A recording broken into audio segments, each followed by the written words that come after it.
सादर नमस्कार, सादर जय जिनेंद्र। क्षमा ब्रेकिंग जैन न्यूज प्रतिदिन प्रातः दोपहर एवं रात्रि में देश भर से संपूर्ण जैन समाज से संबंधित सही और सकारात्मक समाचारों के लिए देखना और सुनना न भूलें। साथ में आपसे विनम्र निवेदन है कि यदि आपने इस चैनल को सब्सक्राइब नहीं किया है तो कृपया अवश्य कीजिए और शेयर और लाइक करके धर्म प्रभावना में सहयोगी एवं सहभागी बनिए।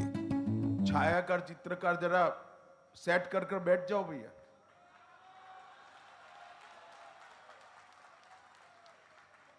आज के इस अति पवित्र कार्यक्रम में हम सबको आशीर्वाद देने के लिए उपस्थित पूज्य मुनि श्री समता सागर जी महाराज के नेतृत्व में बैठे हुए सभी मुनिगण, साध्वी जी महाराज, सभी संतों के चरणों में प्रणाम कर कर मेरी बात की मैं शुरुआत करूं। आज एक महापुरुष के, एक ईश्वर तुल्य व्यक्ति के जीवन कार्य को कार्यांजलि देने का एक कार्यक्रम है। उसमें मेरे साथ मंच पर उपस्थित छत्तीसगढ़ शासन के सम्माननीय मुख्यमंत्री श्रीमान विष्णुदेव साय जी, छत्तीसगढ़ के उप मुख्यमंत्री और गृह मंत्री भाई विजय शर्मा जी, छत्तीसगढ़ शासन के वित्त मंत्री श्री ओपी चौधरी जी, यहाँ के सांसद श्रीमान संतोष पांडे जी, संसद भवन में मेरे साथी भारतीय जनता पार्टी के राज्यसभा के सदस्य श्रीमान नवीन जैन जी,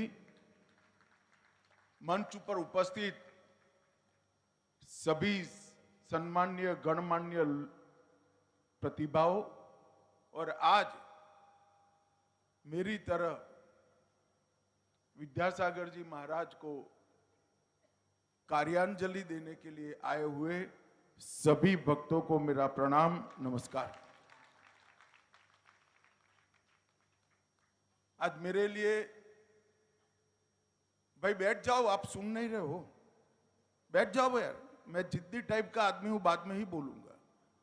सेट कर कर बैठ जाओ भाई, प्लीज बैठ जाइए। मेरा आपसे विनम्र निवेदन है, बैठ जाइए।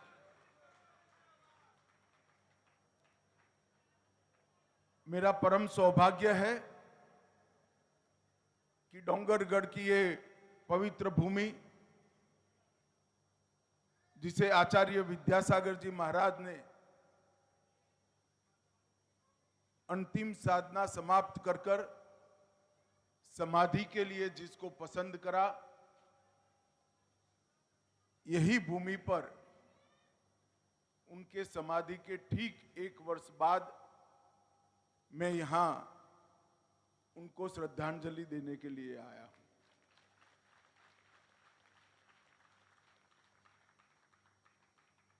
मैं मन से मानता हूं कि आचार्य जी केवल एक संत नहीं थे, जैनाचार्य नहीं थे, वो एक प्रकार से एक युग पुरुष थे, जिन्होंने एक नए विचार का, नए युग का प्रवर्तन किया। ऐसा उनका जीवन कार्य रहा। आज पीछे मुड़कर देखते हैं तो कर्नाटक में जन्मे एक बालक की तप साधना से भारत, भारतीय संस्कृति, भारतीय भाषाएं और भारत की पहचान, इसके वो अपने कर्म से ज्योतिर्धर बने। और शायद ही ये सम्मान किसी धार्मिक संत को मिला होगा जिन्होंने धर्म के साथ साथ देश की पहचान को विश्व भर में व्याख्यायित करने का काम। मुझे मेरे जीवन में कई बार, 5 बार मैं आचार्य जी के चरणों में बैठा हूं, हर बार उनका आग्रह रहता था कि हमारी भाषाएं, इसका संरक्षण और संवर्धन होना चाहिए, हमारी संस्कृति अक्षुण्ण रहनी चाहिए, भारत का गौरव, भारतीयता का गौरव विश्व भर में दिगंत तक फैलना चाहिए और भारत की पहचान इंडिया नहीं, अपने नाम से भारत से होना। और भाइयों बहनों, पूरा विश्व अचंभे में पड़ गया जब G20 की मेजबानी भारत कर रहा था और G20 का जो निमंत्रण विश्व भर के राष्ट्राध्यक्षों को गया, वहां प्राइम मिनिस्टर ऑफ इंडिया की जगह प्राइम मिनिस्टर ऑफ भारत लिखकर निमंत्रण।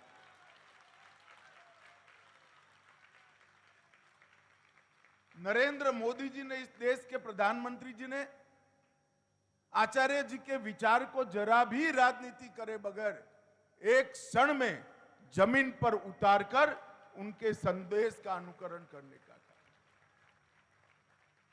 और पूरा देश अचंभित था उस वक्त और देश भर के भारतीयता के भक्त बहुत आह्लादित थे, आनंदित थे।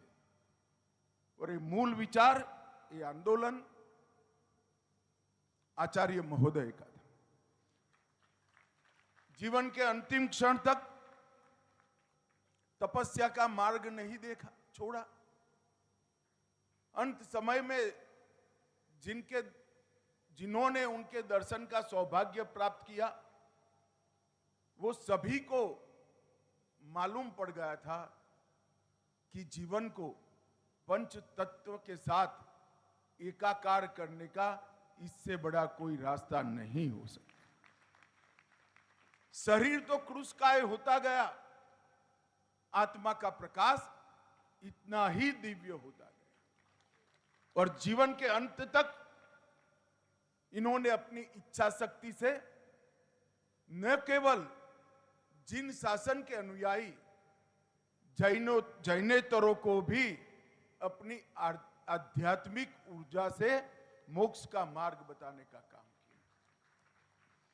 धर्म, राष्ट्र और समाज, ये तीनों के लिए जीवन का हर क्षण समर्पित होना चाहिए। ऐसा बोलने वाले तो बहुत लोग संसार में मिलते हैं, मगर पूरा जीवन इस तरह से जीने वाले लोग कभी कभार ही देखते हैं। और ये आचार्य महोदय अहिंसा परमो धर्म का सिद्धांत किसी की भी आलोचना करे बगैर समग्र विश्व में आज के समयानुकूल व्याख्या कर प्रस्तापित करने का काम आचार्य विद्यासागर जी महाराज। जैन धर्म के सारे सिद्धांत जरा भी छेड़खानी करे बगैर पूरा जीवन न केवल उनका, उनके शिष्यों का भी उसी रास्ते पर चले, इसका उन्होंने आग्रह रखा। और आज मोदी जी के नेतृत्व में भारत भी वसुधैव कुटुंबकम और अहिंसा परमो धर्म के सिद्धांतों की पोटली बांधकर पूरे विश्व के अंदर इसका प्रचार कर रहा है। आज मेरे लिए बड़ा सौभाग्य का विषय है, नवीन जैन जी के नेतृत्व में डोंगरगढ़ के सारे कार्यक्रम के आयोजक मुझे मिलने के लिए आए थे कि आचार्य महोदय की समाधि की पहली वर्षगांठ पर 100 रुपये का सिक्का उनके स्मारक में रिजर्व बैंक ऑफ इंडिया जारी करें और 5 रुपये का एक कवल लिफाफा आचार्य जी के जीवन कवन को वर्णित करने वाला भी उसको जारी करें। मैंने जैसे ही ये दरखास्त मोदी जी के सामने रखी। उन्होंने एक क्षण में कहा कि आप आगे बढ़िए और अनुमोदन। मैं आज पूरे भारतवर्ष की ओर से नरेंद्र मोदी जी का धन्यवाद करना चाहता हूं, क्योंकि आचार्य जी के कार्य को कार्यांजलि, ये आचार्य जी को कार्यांजलि नहीं है, ना इसकी कोई जरूरत है, मगर विद्यासागर जी महाराज के कार्य को कार्यांजलि, ये हमारी संत परंपरा का सम्मान है और इसकी बहुत जरूरत है। आज मैं आया, एक भव्य समाधि स्थान का भूमि पूजन भी हुआ। मुझे विश्वास है ये स्थान युगों युगों तक आचार्य विद्यासागर के सिद्धांत, संदेश और उनके उपदेश का प्रचार का स्थान बनकर रहेगा। उनके चित्रों का भी अनावरण किया गया और बहुत उचित तरीके से उनके स्मारक का नाम विद्यायतन रखा है। पूरा जीवन जिस संत शिरोमणि ने, जिन आचार्य ने विद्या की उपासना में, परम तत्व की खोज की उपासना में खर्च किया, उनका समाधि का और कोई नाम नहीं हो सकता। मैं सभी आयोजकों को बहुत बहुत हृदय से साधुवाद देना चाहता हूं। आदिवासी क्षेत्र में कारोपनी जिला डिंडोरी मध्य प्रदेश में निशुल्क कन्या विद्यालय का, जिसमें कौशल और रोजगार दोनों सम्मिलित होंगे, और मातृभाषा में चलने वाले विद्यालय का आज शिलान्यास किया गया है और इनके 108 पद चिन्हों का भी यहां पर विमोचन किया है, जो देश भर में अलग अलग जगह पर एक त्याग का जीवन, संयम का जीवन, तपस्या का जीवन कैसा हो सकता है, इसका संदेश सभी लोगों को देंगे। हमारे देश की संत परंपरा बहुत समृद्ध, और भारतवर्ष को जब जिस भूमिका की जरूरत पड़ी, संत परंपरा ने इस भूमिका का निर्वहन किया है। संतों ने ज्ञान का सृजन भी किया, देश को एकता के सूत्र में भी बांधा। जब गुलामी का कालखंड था, संतों ने भक्ति की आहलेख के माध्यम से राष्ट्र चेतना का लौ जलाए रखा। और विद्यासागर जी के लिए मैं कहना चाहता हूं, आजादी के बाद जब देश का शासन और देश पाश्चात्य विचारों से प्रभावित होकर चलने लगा, तब भारत को पकड़कर रखने वाले वो एकमात्र आचार्य थे जिन्होंने भारत, भारतीयता, भारतीय संस्कृति, हमारे धर्म और हमारी भाषाओं को पकड़ कर रखा। और ये समय की जरूरियत, उन्होंने ये बाती को अपने मजबूत हाथों से संबल न दिया होता तो भारतीयता की ओर ये प्रयाण जो 2014 से फिर से शुरू हुआ है, शायद वो हुआ न होता। और पूरे देश को एक करने का काम जैन आचार्य, जैन मुनियों ने किया है। उत्तर प्रदेश के हस्तिनापुर से लेकर कर्नाटक के श्रवणबेलगोला तक, बिहार के राजगीर से गुजरात के गिरनार तक, हर जगह पैदल घूमकर त्याग की पराकाष्ठा का अपने कर्मों से संदेश देने का काम किया है। और आचार्य जी का जीवन क्षण क्षण, और शरीर का जीवन की क्षण क्षण और शरीर का कण कण धर्म, संस्कृति और राष्ट्र को समर्पित था। अंतिम क्षण तक खुद के देह का विचार करे बगैर राष्ट्र धर्म का निर्वहन करना, ये शायद ही कोई इतनी मनसा वाचा कर्मणा से कर सकता है जो आचार्य जी ने कहा।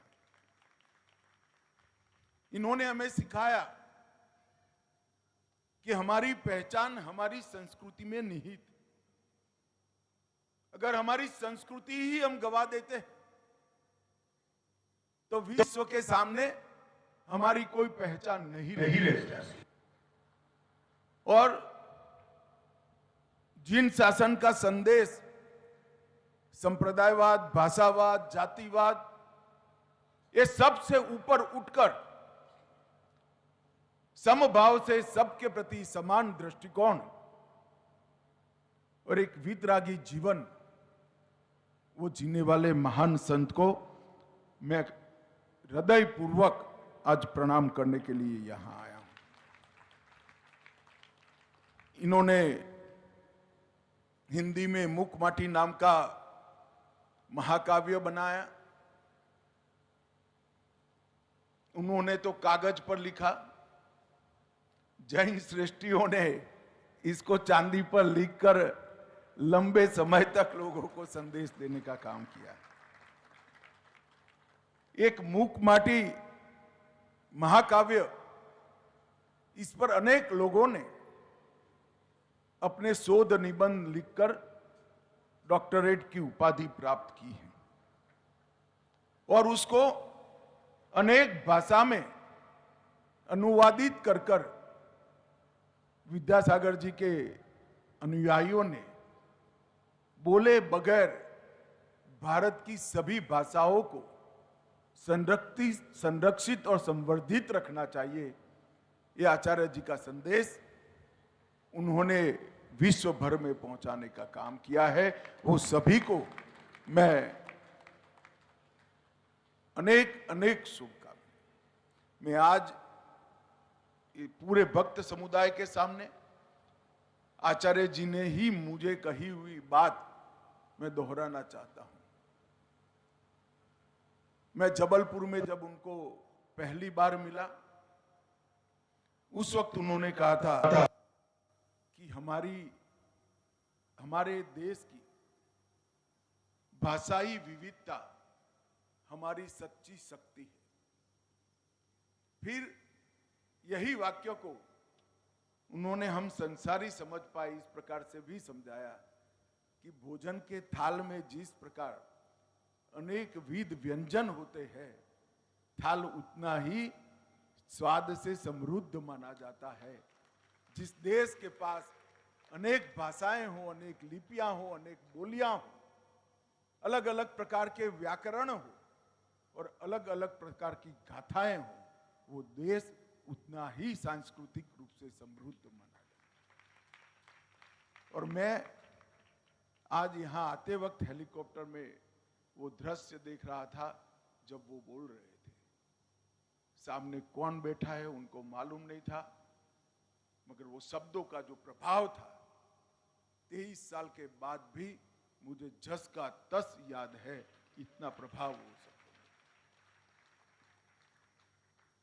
आचार्य जी की मुकमाटी महाकाव्य में धर्म, दर्शन, नीति, अध्यात्म, ये सभी को बहुत गहराई के साथ समझाया है।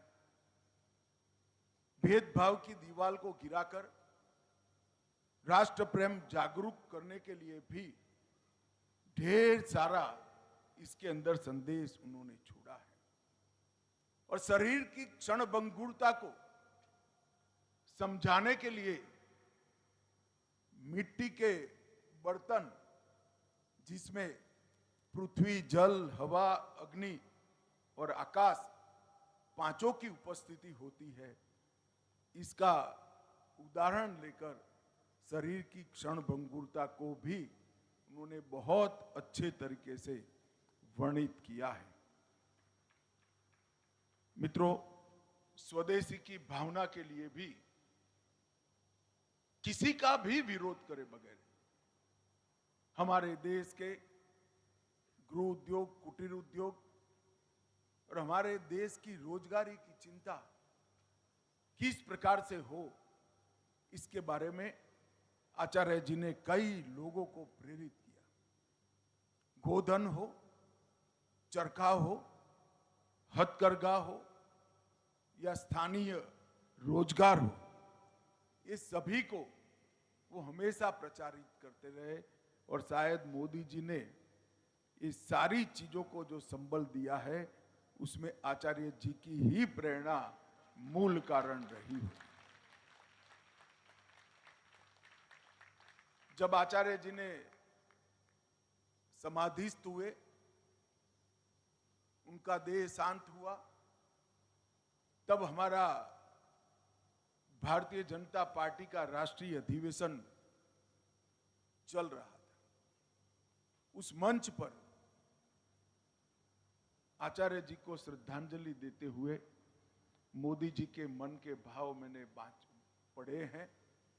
मैं निश्चित रूप से कह सकता हूं कि मोदी जी और आचार्य जी के बीच में एक बड़ा आत्मीय संबंध और संवाद स्थापित हुआ। तभी जाकर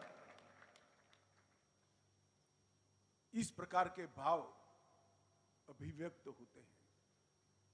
अंतिम समय में छत्तीसगढ़ में भी समय की बहुत अल्पता होने के बावजूद भी छत्तीसगढ़ आकर ही उनको मिले, और मिलने के लिए बड़े सवेरे घर से निकलना पड़ा, तो भी आचार्य जी का मार्गदर्शन लेकर ही वो गए। आचार्य जी का कार्य, आचार्य जी का लेखन, आचार्य जी के प्रवचन और आचार्य जी का संदेश, वो खाली जिन शासन के अनुयायियों का नहीं, वो पूरे राष्ट्र की पूंजी है। और ये धरोहर को हमें संभाल कर रखना होगा। और ढेर सारे अनुयायी इन्होंने देश भर में अपनी कार्य संस्कृति से, अपने काम से, अपने त्याग से, तपस्या से, संयम से खड़े किए। मुझे कहने में कोई संकोच नहीं है, वो ढेर सारे अनुयायियों की फौज में मैं भी एक अनुयायी हूं। एक पूर्ण राष्ट्र को, धर्म को, संस्कृति को समर्पित जीवन, और इस जीवन के मानचित्र को कोई अगर रेखांकित करना चाहता है तो कल्प वृक्ष का ही मानचित्र सामने रख देना पड़ेगा। एक कल्प वृक्ष की भांति जीवन जीने का काम आचार्य जी ने किया, जिसके हर क्षण से राष्ट्र को संबल मिला, ताकत मिली, धर्म और प्रबल हुआ, त्याग और संयम का प्रचार हुआ। आज इस स्थान पर सभी लोगों ने मिलकर एक भव्य समाधि स्थान बनाने का तय किया है। वो सभी लोगों को मैं हृदय पूर्वक साधुवाद देता हूं, शुभकामनाएं देता हूं कि स्थान इतना भव्य बनाइए जो युगों युगों तक आचार्य जी के संदेश को, भारतीयता के संदेश को, त्याग और संयम के संदेश को पूरे विश्व में पहुंचाए, और भगवान महावीर का अहिंसा परमो धर्म का सिद्धांत पूरे विश्व में प्रस्थापित हो। आप सभी के बहुत बहुत शुभकामनाएं। सभी मुनिगण और साध्वी जी महाराज के चरणों में फिर से एक बार नमन कर मेरी वाणी को विराम करता हूं। बोलिए जिन शासन। Kshama breaking Jain news YouTube channel पर विज्ञापन देकर धर्म प्रभावना में बने सहभागी।